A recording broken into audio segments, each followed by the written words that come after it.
بسم اللہ الرحمن الرحیم۔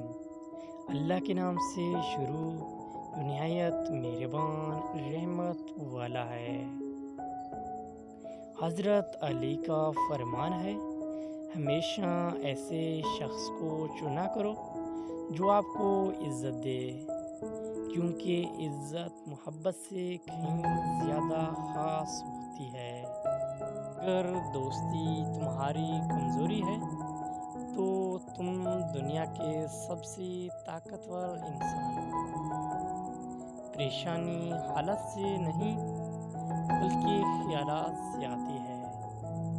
کبھی تم دوسروں کے لیے دل سے دعا مانگ کر دیکھو، تمہیں اپنے لیے دعا مانگنے کی ضرورت نہیں پڑے گی۔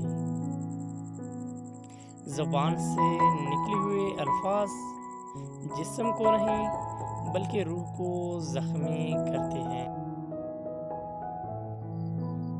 جب تمہاری مشکلات حد سے زیادہ بڑھ جائیں تو اللہ تعالیٰ آپ کو کوئی انعام دینے والا ہے۔ دوستو، آخر میں آپ سے ایک گزارش ہے کہ میرے چینل کو سبسکرائب ضرور